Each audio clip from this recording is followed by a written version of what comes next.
Hello, welcome back to my YouTube channel. ಇವತ್ತು ಒಂದು bachelors food ಹೇಳ್ಕೊಡ್ತಾ ಇದ್ದೀನಿ. ಅವಲಕ್ಕಿ ಉಪ್ಪಿಟ್ಟು ಎಲ್ರಿಗೂ ಬರುತ್ತೆ. ನಾನು ಮಾಡೋ ರೀತಿ ನಾನು ತೋರಿಸ್ತಾ ಇದ್ದೀನಿ. ಬೇಕಾಗಿರೋ ಇಂಗ್ರೀಡಿಯೆಂಟ್ಸ್ ಸ್ವಲ್ಪ ಎಣ್ಣೆ, ಸಾಸಿವೆ, ಕಡಲೆಬೇಳೆ, ಉದ್ದಿನಬೇಳೆ, ಕಡಲೆಬೀಜ, ಅರಿಶಿನ, ಉಪ್ಪು, ಹಸಿಮೆಣಸಿನ್ಕಾಯಿ, ಕರ್ಬೇವಿನ ಸೊಪ್ಪು, ಕೊತ್ತಂಬರಿ ಸೊಪ್ಪು, ಈರುಳ್ಳಿ, ಅವಲಕ್ಕಿನ ಫಸ್ಟೇ ವಾಶ್ ಮಾಡಿ ಒಂದು 3 ಟೈಮ್ಸು ಅದನ್ನು ಸ್ವಲ್ಪ ನೀರಲ್ಲಿ ಬಿಟ್ಟು ನೀರು ಸಪ್ರೇಟ್ ಮಾಡ್ಕೊಂಡು ಬರೀ ಅವಲಕ್ಕಿನ ಇಟ್ಕೊಬೇಕಾಗುತ್ತೆ. ಫಸ್ಟು ಒಂದು ಪಾತ್ರೆ ಇಟ್ಕೊಂಡು ಬಿಸಿ ಆದಮೇಲೆ ಎಣ್ಣೆ ಹಾಕ್ಕೊಬೇಕಾಗುತ್ತೆ. ಎಣ್ಣೆ ಬಿಸಿ ಆದಮೇಲೆ ಅದಕ್ಕೆ ಸಾಸಿವೆ ಹಾಕ್ಕೊಬೇಕು.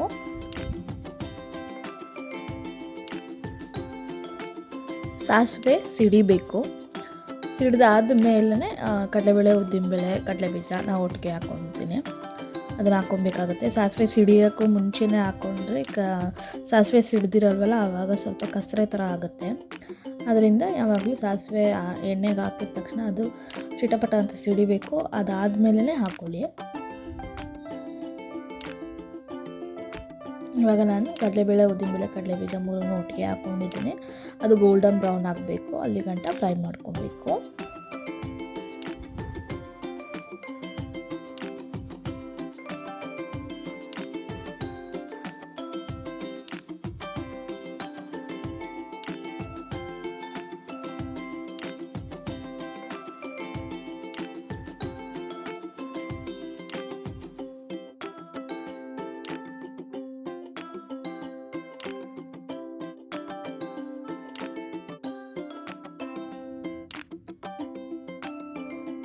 ಈಗ ಗೋಲ್ಡನ್ ಬ್ರೌನ್ ಆಗಿದೆ.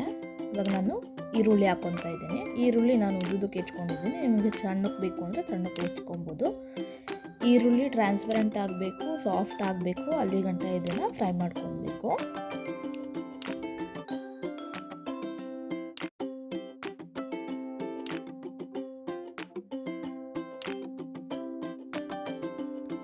ಈರುಳ್ಳಿ ಇವಾಗ ಸಾಫ್ಟ್ ಆಗಿದೆ. ಹಸಿಮೆಣಸಿನಕಾಯಿ ಸೇರಿಸ್ಕೊತಾ ಇದ್ದೀನಿ. ಹಸಿಮೆಣಸಿನ್ಕಾಯಿ ಹಾಕಿದ್ಮೇಲೆ ಅದನ್ನು ಸ್ವಲ್ಪ ಫ್ರೈ ಮಾಡ್ಕೊಬೇಕು.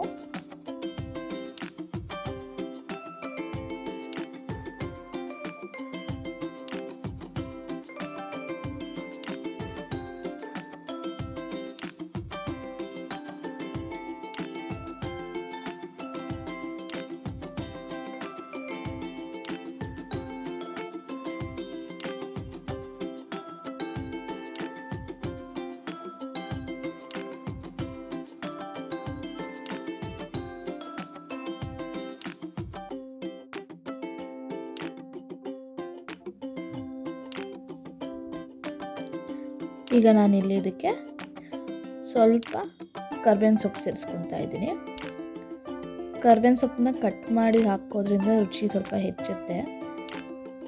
ನಾನಿಲ್ಲಿ ಹಾಗೆ ಹಾಕ್ಕೊಂಡಿದ್ದೀನಿ, ಯಾಕಂದರೆ ಸಣ್ಣದಾಗಿತ್ತು, ಹಾಗಾಗಿ ನಾನು ಹಾಗೆ ಹಾಕ್ಕೊಂಡಿದ್ದೀನಿ. ಕಟ್ ಮಾಡಿ ಹಾಕೋದ್ರಿಂದ ಇನ್ನೊಂದು ಸ್ವಲ್ಪ ರುಚಿ ಹೆಚ್ಚಾಗುತ್ತೆ. ಇವಾಗ ಅರಿಶಿನ ಸೇರಿಸ್ಕೊತಾ ಇದ್ದೀನಿ. ಅರಿಶಿನ ಪುಡಿ ಒಂದು ಅರ್ಧ ಸ್ಪೂನಷ್ಟು ಹಾಕ್ಕೊಂಡ್ರೆ ಸಾಕಾಗುತ್ತೆ.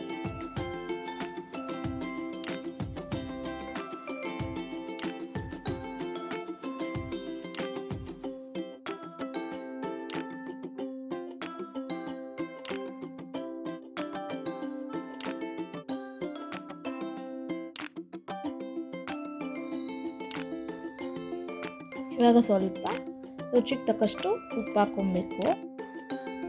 ಉಪ್ಪು ಹಾಕ್ಕೊಂಡಾದಮೇಲೆ ಒಂದ್ಸಲಿ ಮಿಕ್ಸ್ ಮಾಡ್ಕೊಬೇಕಾಗುತ್ತೆ. ಅದಾದಮೇಲೆ ಅವಲಕ್ಕಿನ ನೆನೆಸಿ ನೀರು ಸಪ್ರೇಟ್ ಮಾಡಿ ಏನು ಇಟ್ಕೊಂಡಿದ್ವಲ್ಲ ಅದನ್ನು ಆ್ಯಡ್ ಮಾಡ್ಕೊಬೇಕಾಗುತ್ತೆ. ಆ್ಯಡ್ ಮಾಡ್ಕೊಂಡು ಸಿಮ್ಮಲ್ಲಿ ಇಟ್ಬಿಟ್ಟು ಚೆನ್ನಾಗಿ ಒಂದೊಳ್ಳೆ ಮಿಕ್ಸ್ ಕೊಟ್ಟು 2 ನಿಮಿಷ ಮುಚ್ಚಿ ಇಟ್ಟರೆ ಅವಲಕ್ಕಿ ಉಪ್ಪಿಟ್ಟು ರೆಡಿ ಆಗುತ್ತೆ. ಸೂಪರ್ ಆಗಿರುತ್ತೆ. ಇಷ್ಟ ಆದರೆ ಒಂದು ಲೈಕ್ ಮಾಡಿ, ಒಂದ್ಸಲಿ ಟ್ರೈ ಮಾಡಿ ನೋಡಿ ಈ ರೀತಿ. Subscribe to my YouTube channel. Thank you for watching.